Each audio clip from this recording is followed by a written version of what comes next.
اگر آپ کے پاس پیسہ بھی ہے، گاڑی بھی ہے، بنگلہ بھی ہے، لیکن پھر بھی سکون نہیں، تو اصل سکون کہاں ہے؟ آج کے انسان کے پاس سب کچھ ہے لیکن سکون نہیں ہے، نیند نہیں آتی، دماغ پریشان ہے، پیسہ ہے، مہنگی گاڑی ہے اور بنگلے ہیں، لیکن پھر بھی سکون نہیں، کیونکہ ہم نے سکون کو تلاش بھی نہیں کیا۔ سکون نہ بینک بیلنس سے ہے، سکون نہ مہنگی گاڑی سے ہے، سکون نہ عیش و عشرت سے ہے۔ اگر سکون حاصل کرنا ہے تو صرف دو چیزوں میں ہے، نماز اور صبر۔ جب آدمی سجدے میں جاتا ہے، اللہ تعالیٰ کے دربار کے اندر اپنا سر جھکاتا ہے، تو وہ باتیں اللہ تعالیٰ کے سامنے بیان کرتا ہے جو کسی کو بھی نہیں بتا سکتا۔ وہ اپنے دل کا بوجھ ہلکا کرتا ہے۔ اللہ تعالیٰ فرماتا ہے میرے سامنے آؤ، میرے دربار کے اندر آؤ، اپنا سر جھکاؤ، مجھے ہر چیز بتاؤ، میں ہر درد کی دوا ہوں، تمہارے درد کو دور کرنے والا ہوں، میں نے ہی آپ کو پیدا کیا ہے۔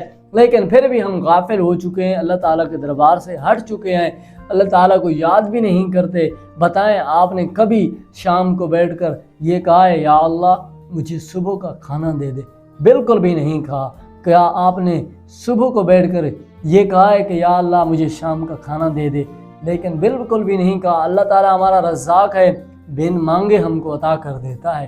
اور صبر وہ طاقت ہے جو ٹوٹے ہوئے انسان کو مضبوط بنا دیتی ہے۔